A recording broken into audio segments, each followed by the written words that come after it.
I wonder sometimes if we realize how important energy is. We need energy for everything. Energy powers our homes, helps us drive our cars, lets us use technology. Energy feeds and clothes us. Most of the time, we're too caught up in our lives, in our busyness, to even realize that energy really makes everything possible. There's obvious things like cars and stuff. We put gas in our cars, but we use energy for everything every day. Internet, phones, every appliance, air conditioning, heating. We use energy 24 hours a day. Our bodies need energy. We have to feed our bodies and give our bodies rest. Otherwise, our bodies kind of fall apart and we start acting funny. We don't operate correctly. The food you eat required energy to grow and harvest and deliver to you. And even chewing the food requires energy. Countries wage war over energy and where they get it. Energy is a huge part of our lives. And we're talking about discipleship this month. And my question is this: where does a disciple get energy? Where does a follower of Jesus get their energy? Without energy, a disciple is useless. Without energy, a follower of Jesus is useless. If you have a phone, if you got a fancy new iPhone or whatever, a Samsung, whatever, if you take the battery out of the thing, it's useless. It doesn't matter how fancy it is, doesn't matter what operating system it has, how many apps you got on it. You don't have a battery in the thing. It's called a paperweight. That's what it's good for. Some of you have phones that have become paperweights. Maybe they were the best thing in the world. They've got all sorts of fancy wiring, but now what they do is they hold down your papers, or they stop a door. They can also be a doorstop. If you go, I went to school for computer programming, and you can get into computers and you can tinker around with them and reprogram and do things. And you got to be really careful when you do that, when you get into a computer or a phone, because there's always a danger of what they call bricking it. You're going to brick it. And what that means is, if you mess it up, if you do something wrong, you turn your phone or a computer into a brick. That's it. It doesn't matter how fancy it is. And I think some of us, as disciples, as followers of Jesus, or maybe you're not a follower of Jesus, maybe you're just wondering what it's all about. Some of us have got ourselves tied up into so many knots, rewired ourselves so many times, we've bricked ourselves. We're not useful for anything, what God has made us for. Now all we can do is be a paperweight or a doorstop somewhere. Because we've gone and we've messed around with so many things, we've tried so many different things, and we don't have an energy source anymore. And now it doesn't matter how fancy you are, how many skills you have, how experienced you are, or how much knowledge you have on something. If you aren't connected to a power source, you're just a paperweight. You're just a brick. You've bricked yourself. You're created for so much more. You're created for so many great things. All the things that Lori talked about with Love Inc. You're created to serve the world, be a representative of God's kingdom. But if you're not connected to an energy source, you're bricked. You're a paperweight. I'm going to read you what is probably, it's in a top 5 at least, favorite Bible verses this week. Top 5, top 3 probably. I love this. I love these verses. This is Jesus speaking here. Found in Matthew chapter 11, verse 28 through 30. And Jesus says this: "Come to me, all you who are weary and burdened, and I will give you rest. Take my yoke upon you and learn from me, for I am gentle and humble in heart, and you will find rest for your souls. For my yoke is easy and my burden is light." I can read those verses over and over and over again, and I just get filled up with so much peace and hope. I'm a stressed out guy. Confession to you guys, I'm a stressed out person. I don't know what it is. I don't know if I'm wound too tight. I don't know if it was the way my parents raised me. I don't know what it is, but it's just a constant thing that I battle with. I find myself stressed out over and over again. I can read those Bible verses and feel so much peace, and I can go out, and it would take me probably 30 seconds before you could put those Bible verses in front of me again, and I'd say, "Oh, that's right." That's where my power needs to come from. That's where my energy needs to come from. I was wondering, do you have rest today? Do you feel that rest from your soul?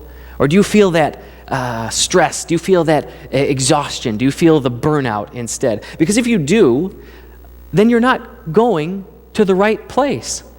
If you feel the burnout, if you feel the stress, then you're not going to Jesus. Because Jesus says, if you come to me, I'll give you rest. I wonder where you're going for your energy to replenish yourself. What if you're exhausted? I found myself praying the other day, God, I'm exhausted, I'm tired. And God said to me in the way he does, well, you're not coming to me then. Where are you going? Why are you exhausted? Why are you burnt out? Because I give rest. You going to TV? You're going on maybe a vacation? You hope a vacation will help? Guess what? You come back and it's more stressful. You ever notice that? You go on a vacation, you come back and it's more stressful than it was before? You've got all sorts of things you still need to do. No matter what happens, what you try for rest, anything in this world will only give you temporary rest. That's what happens when you get back to life. You can take a break from it, but then you get back to the stress and anxiety and worry of life. Jesus says, come to me, and I won't give you temporary rest. I'll give you what he says is rest for your soul. That's the rest I need. That's the rest we all need. Where are you going for your rest, though? Some of you may be saying, you know what, I don't want to hear that, because I am going to Jesus. I'm sitting here, I'm church, I'm here, and I don't have rest. I'm stressed out. Look, I'm in church and I'm burnt out. Well, let's figure out for a second what real rest means, what Jesus is saying. Rest isn't doing nothing. That's not what rest means. Rest doesn't mean doing nothing. That's what I think my mind tends to think when I think rest. When I think I want to rest, I think I want to do absolutely nothing. Here's what happens when you do absolutely nothing. The more you rest, the more you do nothing, the more exhausted you become. I don't know if you ever noticed that. The more you sleep in, the more tired you'll be during the day. I had a job where I sat at a computer all day, and I didn't move a muscle except my fingers. Sat there. By the end of the day, I was exhausted. And my wife said, you haven't done anything. I say, I know, I can't explain it, but I'm exhausted. I can hardly open my eyes. The less you do, the more exhausted you will be. The rest that Jesus talks about doesn't mean doing nothing, being lazy. As a matter of fact, laziness as a goal is very frustrating. I can tell you this from experience. Whenever anybody asked me what I wanted to do when I grew up as a kid, I would always say, nothing. I would prefer to do nothing. I would prefer to live somewhere on an island and have people take care of me. That's what I want to do. I wanted to want to do anything. And I was sincere in that. I was a lazy kid, a real lazy kid. I grew up to be a lazy adult too. But here's what happens. When laziness is your goal, you're going to be frustrated all the time. When your goal is to sit down and do nothing, then every single little thing that comes your way is so frustrating, isn't it? When laziness is your goal, when doing nothing is your goal, no matter how little the task is, say you drop your pencil, now I gotta go pick up that pencil. I want to do nothing. You ever lay down in bed and think, okay, now it's time to do nothing, and then you think, I gotta pee. And you're like, oh, darn it, maybe it'll go away. Maybe it'll go away. You roll around, it's not going away. I got to get up and do this. No matter how menial the task is, if your goal is to do nothing, then everything will be frustrating. But rest doesn't mean doing nothing. That's not what Jesus means when he says rest. Another thing rest isn't, and I'm getting theological here, rest isn't being comfortable in your sin. Some of us Christians tend to think this way. Sometimes we hear about forgiveness of Jesus, and we're excited about that. Yes, I need forgiveness of Jesus. Thank you, Jesus, for my forgiveness, so I can keep on doing my own thing. That's not the kind of rest Jesus talks about either. Jesus isn't just wanting to take your burden so you can go out and get the same old burden that you just dropped off with him. That's not the rest Jesus talked about. Dropping off your sins and say, God, I need forgiveness for this. Thank you so much for forgiveness because I'm going to go out and do it again. Sometimes we ask forgiveness before we even start the thing. Listen, that's not how forgiveness works. Jesus doesn't say, hey, just drop off everything on my plate. I'll take care of it. Don't worry about that. He says this. He says, take my yoke upon you and learn from me. Doesn't just say, hey, stop doing everything. You need rest. You need to stop doing everything. Drop everything off with me. He tells us to take up something. He tells us to pick up something. He tells us to pick up his yoke. Now, some of you might be wondering, because I wondered this when I read it, what in the world's a yoke? You know what? I got another slide. Here's what rest is. Rest is taking on Jesus' yoke. That's apparently what rest is. So now, next question in my mind, what's a yoke? Here's a picture of a yoke. This is a yoke. Y-O-K-E, not Y-O-L-K. Y-O-K-E. A yoke puts two ox together, usually an ox, so the farmer can plow his field. So the oxen can work together, and that's how they go. There we go. That's that in action. Now Jesus was a carpenter, and I was thinking this week. Jesus probably made yoke. He probably made them. He knew what they were about. He knew what they were for. People probably came to Jesus and asked, "Hey, can I use a yoke?" Now, this to me then isn't, so this is what Jesus is saying. Well, take up my yoke. Now, you might be thinking, well, wait a minute. Take up my yoke. What is Jesus saying? I'm an ox? I have work to do? How's this supposed to be where I get energy? I thought this was supposed to be about rest. I thought the pastor was talking about energy. What in the world does this mean? Take my yoke upon you and I will give you rest. My yoke seems to think that I've got some work to do. Well, this is the idea. That is the idea. That's what Jesus' rest means. And this picture really right here is the key. Because if you look at this picture, you'll notice something. That a yoke has a place for two. It's not just one ox going out there doing its own thing by itself. It has a place for two. And Jesus says, take my yoke upon you. What he means is when you take Jesus' yoke, you have rest because Jesus works alongside you. The power that Jesus has is the power that you have access to. So rest doesn't mean stopping and doing nothing, just sitting by the side of the field and not doing anything. Rest means, hey, tie yourself up with me so my power can carry you through the work that needs to be done. That's the rest that Jesus is talking about. Jesus would get on the Pharisees' case all the time, the Pharisees, the religious leaders of the day.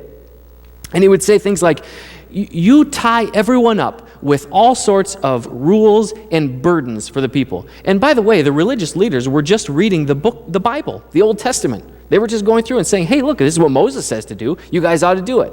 But Jesus is angry with them. He says, you guys tie everyone up with all these rules and regulations to do. And he says, and you don't lift a finger to help them. You tie them up and you don't lift a finger to help them. Jesus is saying, take my yoke upon you and I'm right there with you doing the work. So you say, well, do I get to rest? Do I get to do nothing? No, there's demands of discipleship. That's what this series is called, the demands of discipleship. Jesus says you got to take on something. We're called to serve. We're not called to sit on the sidelines. We're called to be in the fight. What makes it easy, what makes it restful is that we're yoked to Jesus. We're yoked to the bigger ox that's pulling us through. This also means we need to be on the same page as Jesus. As in your walk with Christ, you need to be on the same page with him.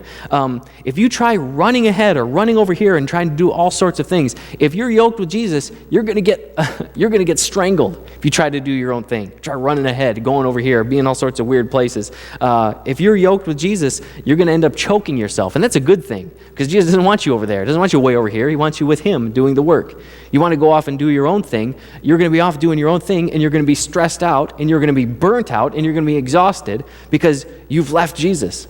You need to be tied with him. It also means you can't really laze around. Imagine if this ox on the would be your left here, well, the other ox. No, that picture's good. Go back to that picture. I thought that's even better. Here's what it looks like when you're trying to do it by yourself. You think, I don't like that yoke of Jesus. That doesn't sound good. I want to serve somebody. I'll do it myself. Here's where you'll be. You'll be by yourself, hoof deep in muck, trying to do things your own way. This isn't rest at all, this picture. Yet we think that's what rest is. We think that's what we need to do. Maybe we think, I want to do things myself. I want to prove to Jesus. Maybe you have a good intention. I want to prove to Jesus I can do things myself. I want to prove to Jesus I don't need him. I want to prove to Jesus I can handle this one. What's the point? The only thing you're going to prove is how much you need Jesus.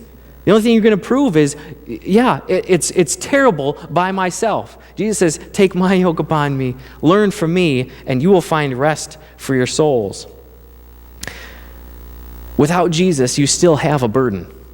No matter, if you don't like this idea of being yoked with Jesus, being called to serve, being called to walk with him, if you don't have Jesus' yoke, you're going to have your own. If you don't have Jesus' burden, you're going to have your own. The good thing about Jesus is, my yoke is easy, my burden is light. So you can have a heavy one that you put on yourself, or you can have the light one that Jesus has. Without Jesus, everybody's going to put burdens on you. People are going to do it even with Jesus. People all the time are going to be putting burdens on you. You should do this. You ought to do that. Maybe you have a problem. People try to help you out and say what you should be doing. Sometimes that's not helpful. I've been in places many times in my life where I'm just in desperate need of something. I have no idea what to do. And to have someone just say, well, you ought to do that. Oh, great. You know what that does? Put another burden on me. That's what that does. I don't need another burden, thank you very much. But that's what's going to happen if you ignore Jesus, if you're walking without him. I notice myself, I put burdens on myself all the time. I have to be the best. It's got to be the best sermon ever. If it's not the best sermon ever, they're going to, kick me out. I don't know what I think in my head. I have to do this. I have to do that. If I don't do this, then it's going to fall. The world's going to stop revolving if I don't do this. We put burdens on ourselves all the time, over and over again. We have the burden of loneliness, some of us have. Am I going to be lonely forever? We have the burden of pleasing others. Are they going to be happy with me? We have the burden, the fear of paying bills. How am I going to get the bills paid? All these burdens. The fear of the future. What's going to happen in my life? I don't know. I don't know what I'm going to do. How am I going to retire? I don't know. All burdens after burdens after burdens. Jesus frees us from all that. He says, take my yoke upon you. My burden is easy. My yoke is light. Why? Because I'm the one doing the work. You just need to walk alongside me. Jesus says, come to me. I'll give you rest for your souls. How do we get this energy then? This energy that sounds so good, this rest for our souls. Jesus says, come to me and learn from me, for I am gentle and humble in heart. This seems to be what he means when he says, come to him. Come to me and learn from me. And you say, well, how does this happen? How do I learn? How do I come to Jesus? And it really is the same old things that I've been saying week after week. It's prayer. It's Bible. It's being in fellowship. It's going to church. It's hearing his word. But here's what you have to be careful for, and this is a big asterisk, but be careful just with my answer of prayer, alone time, Bible reading, church, because just coming to church doesn't mean you're coming to Jesus. Just coming to church doesn't mean you're coming to Jesus. I wish that were the case, but did you know that ministry, it can be a very stressful thing? You know that a high percentage of pastors get just burned out? You think, well, what's that all about? They're at church all the time. Shouldn't they be stress-free? And no, coming to church doesn't mean you're coming to Jesus. It's not about coming to a church, coming to a denomination, coming to an organization, coming to a group. It's not even about coming to the Bible. Do you know reading the Bible can be stressful? You ever tried to do a Bible in a year thing? Bible in 90 days they have? And you just stress yourself out. I got to read so much, got to read so much, got to read so much. Where's the rest here? Just because you're doing it doesn't mean you're coming to Jesus. Just because you're coming to the Bible. There's plenty of people that come to the Bible and don't come to Jesus. There's plenty of people that come to prayer and don't end up going to Jesus. Plenty of people that come to church and don't end up coming to Jesus. If you're not doing it with the intention of coming to Jesus, even those things can add burdens to you. Even those things can add stress to you. Has it ever been stressful trying to pack up your kids and come to church? Has that ever happened to anybody else besides me? No? Yes? Okay, good. But you say, well, wait a minute, Pastor, you just said to do those things. You just said, how do I come to Jesus? And I heard you say prayer, Bible reading, church, and then you say, but wait, those things are stressful. Well, hold on a second. We do those things, prayer, Bible reading, church, and this is the important thing. We do those things not to do them, not to check off a checklist. We do those things to come to Jesus. We do those things to hear from Jesus. You're here at church. If you're here at church to impress somebody, that's a stress, that's a burden. If you're here at church to come to Jesus, to hear from him, that's why you come to church. That's where the burden gets lifted. That's how you actually come to Jesus and find rest for your souls. It's opening up your Bible and saying, Lord, speak to me. I don't want to just read these words for head knowledge. I don't want to read these words so I can check off something, so I can do my daily Bible list. That's stress, that's burdens. You open up the book and you say, Lord, speak to me. What are you telling me today? When you go to him in prayer, you don't do it so you can check off your prayer to say, I prayed today for so many people, so many hours, so many minutes, whatever. You come to him and say, speak to me. What are you saying? What do you have for me? Lord, I need your energy. Here's my burdens. I'm going to drop them off. If you're doing it for the wrong reasons, it's just going to be stress and added burden. If you come to church every week just so you can hear me, guess what? I'm going to put burdens on you. That's all I'm going to do. You're going to hear all these things you got to do, and you say, oh, no, I got to do more things if you come to hear me, because I'm I'm not lifting a finger to help you. It's the same thing that Jesus said to the Pharisees. You need to come here so you can hear Jesus. You need to lay your heart before Jesus, your soul open before Jesus, so he can give you rest. Every week, I'm just going to tell you to do something. And if you're not coming to him, you're going to be burden upon burden upon burden. Same thing with anybody else you go to. It's not just me. You turn on the TV, and maybe you hear Oprah or Dr. Phil or Dr. Oz, whoever's on TV now, and you go to them for help.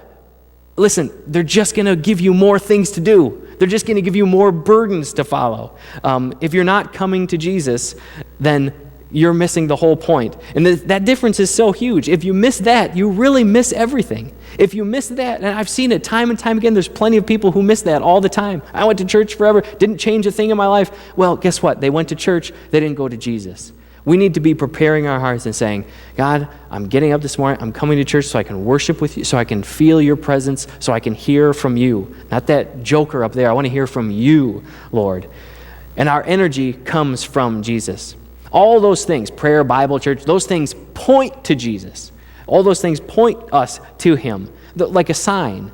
But we can't just be focused on the signs. You can't just be focused on the Bible for the Bible's sake, prayer for prayer's sake, church for church's sake. Those are just signposts. If I packed up my kids and say, kids, we're going to Cedar Point, and we get in the car and I drive up to the gates of Cedar Point, and we go to the sign that says Cedar Point is just that way. And I say, look at this sign.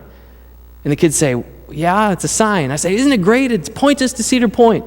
And the kids say, well, when are we going to go? I say, no, I'm just going to stay here at the sign. And then we go up to the church, we go up to the park, and we look in and we see all the people in there. We're like, it looks great. Okay, kids, let's get back home. Kids say, we didn't go to Cedar Point. We just went to the signpost. Same thing, just going to church for church's sake. If you're not coming to Jesus, then you're just going to the signpost. And it's just a stress. It's just the added stress of driving out to Cedar Point to look at a sign. That's a stressful thing. We need to come to Jesus. Don't just go to the signpost and never the destination. Don't just put on your own yoke, no matter how holy your yoke might look, no matter how holy your actions and burdens are. I got to do this, and look at all these holy things that I'm doing. No matter how holy they are, if it's your own yoke, it's going to stress you out. It's going to burden you out. For people involved in ministry, I hope you heard that point, because that is huge. That is huge. If you're just doing ministry for yourself and never coming to Jesus, never walking alongside him, you're going to be stressed. It's going to be a terrible time for you. Hopefully God will use it for good, but at least for you, you're going to be burnt out, without energy. You're going to be a paperweight. You're going to be a useless disciple. We're called to serve. Jesus at the Last Supper washed his disciples' feet, and he said to them, are you greater than me? Here I am washing your feet. You think you're greater than me? If you're going to be my follower, I want you to serve as well. Does this mean you load up as much work as possible? No, it means you go to Jesus. And he'll tell you. He'll tell you if you got too much stuff. He'll tell you if you're going in all sorts of weird directions, you're going to start getting choked. I'm trying to go over here. Jesus says, no, you follow alongside me. Or he'll tell you if you're getting stressed for the wrong things. If you're stressed all the time, he'll say, well, that isn't my yoke. That's not my burden, that's yours. You need to stop carrying that thing. I never asked you to carry that thing. You need to walk alongside me. But listen, there still is a yoke to put on. There still is a burden to carry. It's not just doing nothing. Jesus says, but mine is easy and mine is light. The difference is Jesus is carrying it for you. Stay tied to him. When you're burdened, when you're overwhelmed, when you're stressed out, when you're burnt out, go to him. Jesus says, learn from me. Work with me. And Jesus says, and you're going to find rest for your souls. Amen? Let's pray.